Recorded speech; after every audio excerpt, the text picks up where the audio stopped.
Alright, recording this on my phone because, audio on the iPad is weird. So anyway, just want to get something out of the way before I, properly start the video. Realized, guys, that I might be trans a few days ago, so the next, 2 slides are mostly just here to convey, here's if I can convey as much information about what that means for me as I can. Yeah, here's a little collection of screenshots of me just kind of info dumping, like, most of my feelings. DMs with one of my friends. Yeah. Give me time to read all that.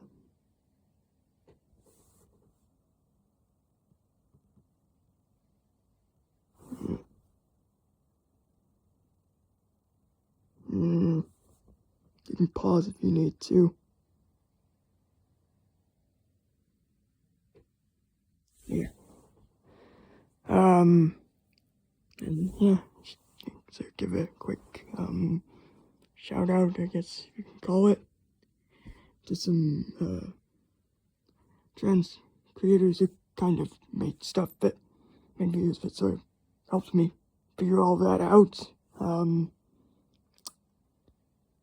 Yuko's, videos kind of initially inspired me to sort of question my gender identity, and I definitely recommend checking her out. She's great. And there's this guy named, Benji. He basically made a video on sort of how to tell if you're trans, but, sort of helps me think about, that my experience of being trans is probably valid. Yeah. Basically, I think I see myself as a woman, but in the sense that, if I could transition, I absolutely would. I'd be fine with staying that way, obviously. My gender expression, so basically I think that means, what clothes or activities I'd be comfortable with probably isn't, feminine, if that makes sense. I still like a lot of traditionally masculine stuff, you know? I probably wouldn't, wear a lot of traditionally feminine clothes. I have no clue how to do selfies with this thing. How do I change the... Yeah, I don't know.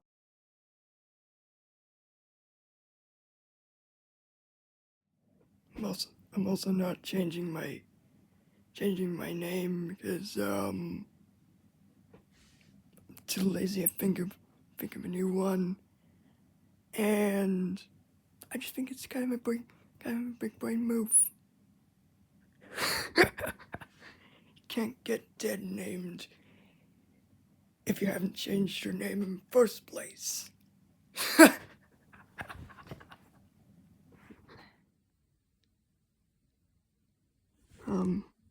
I've kind of a long ways. I don't know when this paused. When did it pause?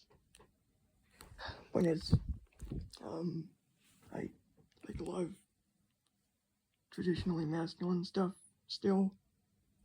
So, my gender expression hasn't changed that much. Might get a small amount of traditionally feminine stuff go away.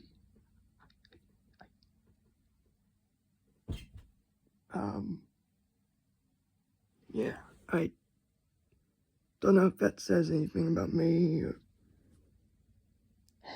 I don't know. Also, I guess I still I'm still attracted to women, so,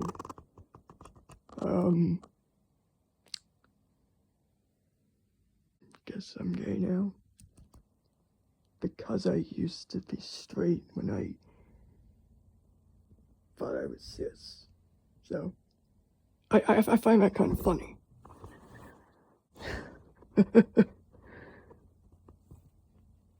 Yeah.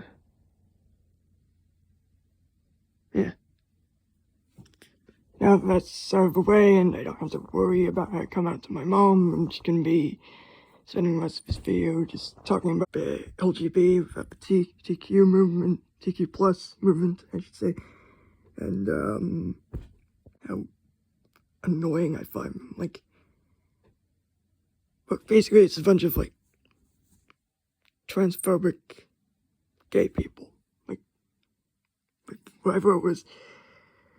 So their whole gimmick is that they're basically just trans exclusionary reactionary feminists or TERFs and generic transphobic men, but gayer. That sounded weird.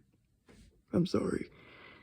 I don't know, I kind of like to think that they sort of follow the same sort of, oh, we're just scared of being replaced by marginalized people because we're projecting our insecurities onto them kind of logic that I think TERFs and white supremacists kind of use because people that they hate. I have kind of heard of them kind of fighting like a lot of other people in the LGBTQ plus community. You'd think that they'd want to form like some kind of weird coalition with like some of the other sexual orientations that definitely aren't straight. But nope. I've heard some of them also hate pansexuals, and asexuals, and a bunch of other people who aren't straight, but I can't remember off the top of my head. And it just sounds really dumb to me. Like, I could sort of get it with, like, maybe two-spirit and intersex people, because they're, like, I could sort of see them getting lumped into the that's their TQ plus side of the LGBTQ plus community and getting attacked, but like, why?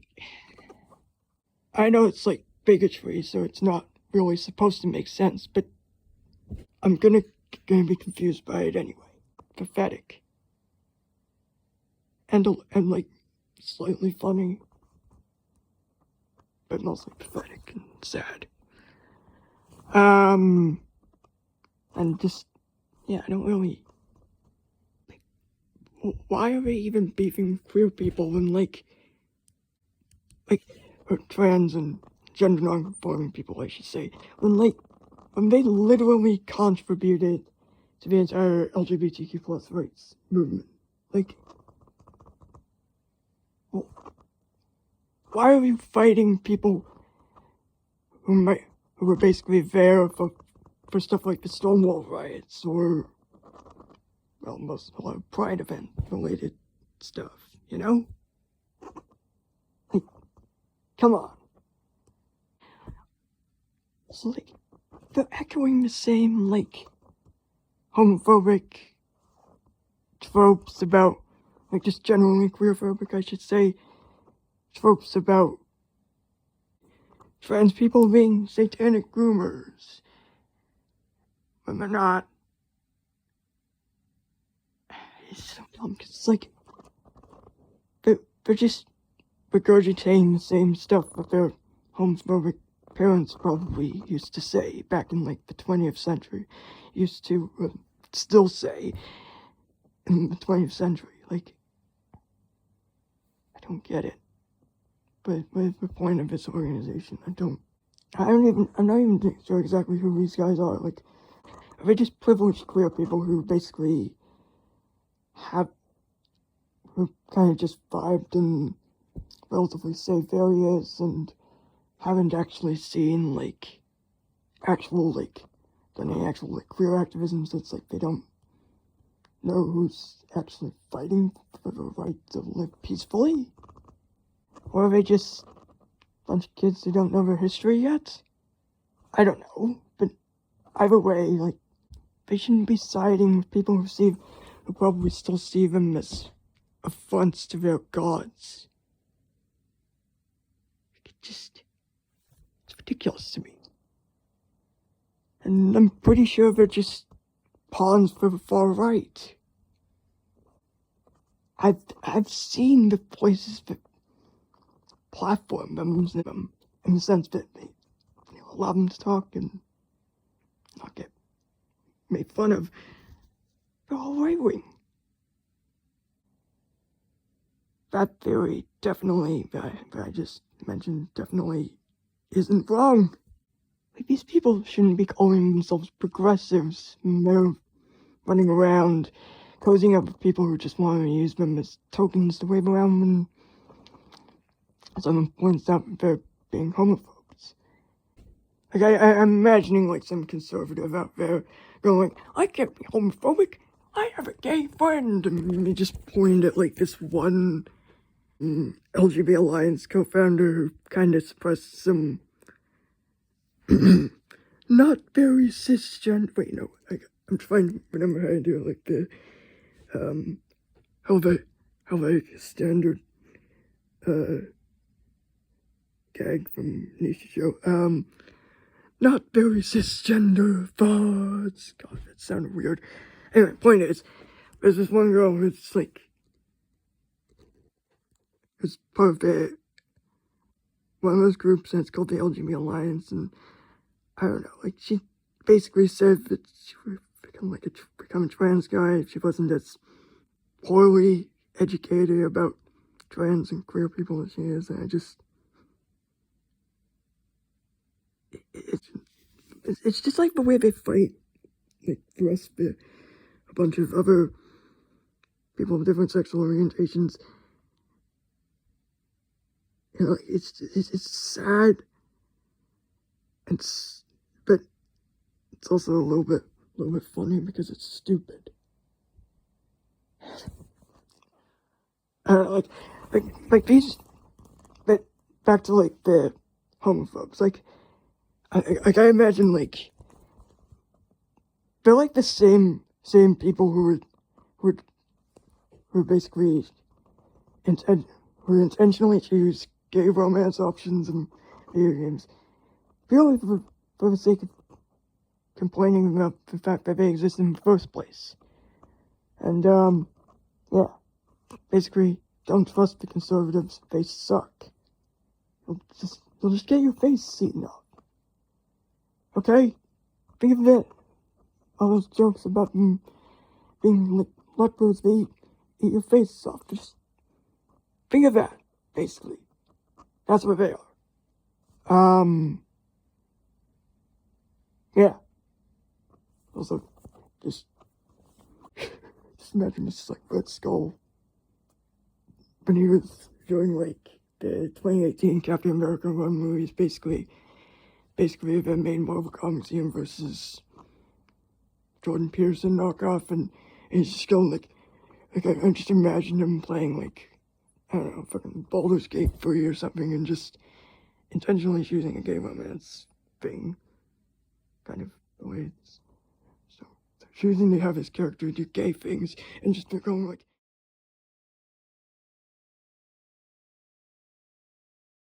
my God, this game has gay people. You choose the buttons you press.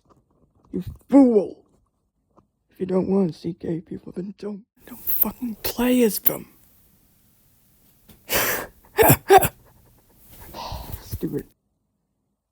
Just anti-woke influencers are stupid. Please, do not follow them. They suck. They suck so much.